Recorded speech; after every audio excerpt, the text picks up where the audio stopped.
Oi, turma, tudo bem? Como é que vocês estão? Espero que todos estejam muito bem. E hoje no nosso livro de ciências nós vamos fazer as páginas 60 e 61 e nós vamos falar do ambiente terrestre. Ambientes de terra firme, como florestas, campos e desertos, são chamados terrestres.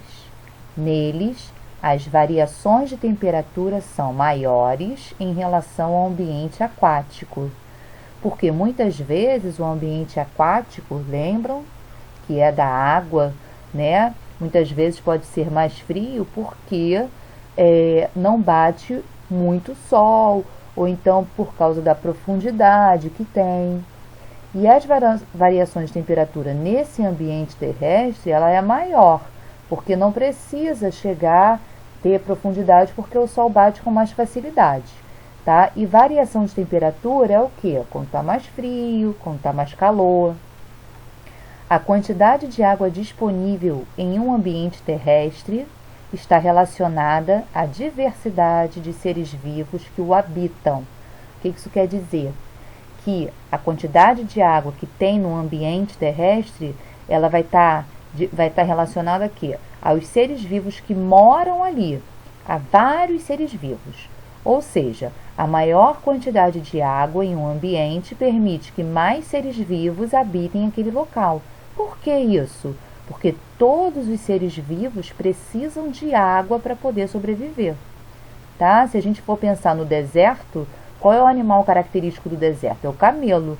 Você não vê no deserto, você não tem essa facilidade de ver outros tipos de animais. Lembra que a tia falou para vocês que o camelo ele consegue armazenar? O que é armazenar? É guardar uma grande quantidade de água, e por isso que ele fica muitos dias sem beber água. Então, um animal ele vai procurar sempre um local que tenha água. Isso ocorre porque os seres vivos precisam de água para sobreviver, mesmo os que vivem em ambientes terrestres. Porque não é porque ele é um animal terrestre, então ele não precisa de água, só os animais aquáticos. Não, nós não somos seres vivos. Nós vivemos, nós somos terrestres, nós precisamos de água para viver, porque senão a gente vai morrer. E isso acontece com todos os seres vivos. O tipo de solo também varia bastante, de acordo com o ambiente e com os seres vivos que nele habitam. Aqui nós temos na Serra da Capivara as chuvas são raras, ou seja, poucas, e a temperatura geralmente é alta. Município de Canoas, Piauí, em 2009, que foi tirada essa foto aqui. Então, aqui no número 2, complete a frase com as palavras do quadro. Tem 3 espaços aqui, 3 palavras aqui que vocês vão ter que encaixar para formar a frase. Então, aqui nós temos escrito temperatura, terrestre e aqui aquático. No ambiente, pontinho, pontinho, pontinho, existe maior variação de, pontinho, pontinho, pontinho, do que no ambiente, pontinho, pontinho, pontinho.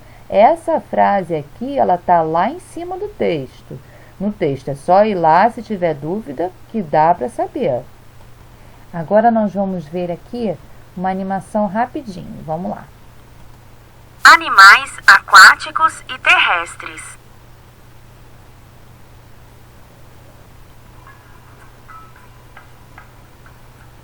Os animais possuem características que lhes permitem viver em determinado ambiente de acordo com as condições de temperatura, a presença de luz, a quantidade de água disponível e o tipo de alimento que encontram. Segundo o ambiente em que vivem, os animais podem ser aquáticos ou terrestres.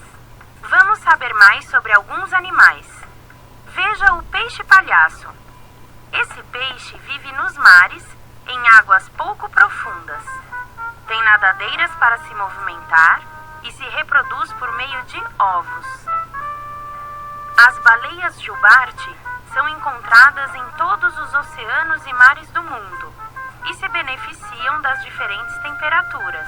Por exemplo, conseguem alimento nas regiões mais frias e vão para águas mais quentes para a reprodução. Tem nadadeiras que utilizam para se movimentar. A girafa é o mais alto dos animais terrestres. Habita em grandes espaços abertos. Seu longo pescoço permite que alcance as folhas mais altas e macias das árvores para se alimentar.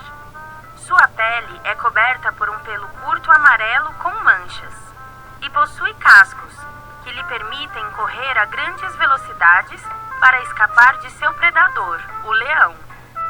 O condor dos Andes vive nos pontos mais altos das montanhas.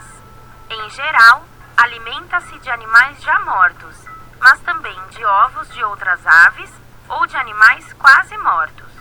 Tem um colar de penas brancas na base do pescoço.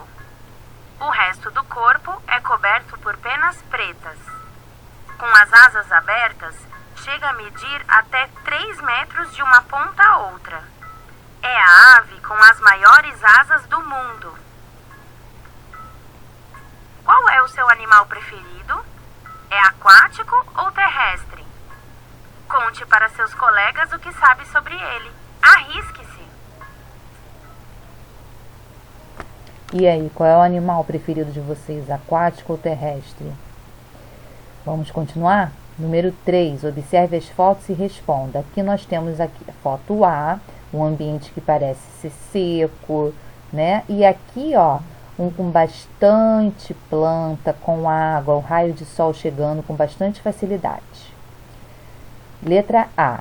Qual é o componente natural que existe em pouca quantidade no ambiente A? Olha aqui. Mas é abundante no ambiente B. O que é abundante? Tem muito. Letra B. Em qual dos dois ambientes aparece maior variedade de seres vivos, animais e plantas? Letra C. Por que você acha que isso acontece? Lembra que nós falamos sobre isso, tá? E aqui no número 4, na última questão, complete o quadro comparando os dois ambientes. Então, aqui, vocês vão fazer o seguinte.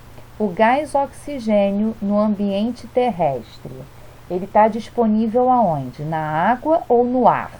Aí, então, você vai colocar assim, disponível na água, então, disponível no ar. A mesma coisa aqui, tá? Ou então, aqui vocês podem colocar, será que o gás oxigênio está misturado à água? Está misturado ao ar? O que vocês acham? Na luz solar, vocês vão colocar. Bom, luz solar no ambiente terrestre, ela está presente de que maneira? De maneira uniforme, de maneira que precisa de uma profundidade, então coloca aqui. E no ambiente aquático, ela diminui conforme o quê? Coloca aqui, diminui conforme a... Aí, ó, pá. E a variação de temperatura? É grande ou é pequena no ambiente terrestre? E no ambiente aquático, a variação de temperatura é grande ou é pequena? Então, escrevam as respostas aqui com as dicas que a tia acabou de dar, tá bom? Um beijo para vocês. Tchau, tchau.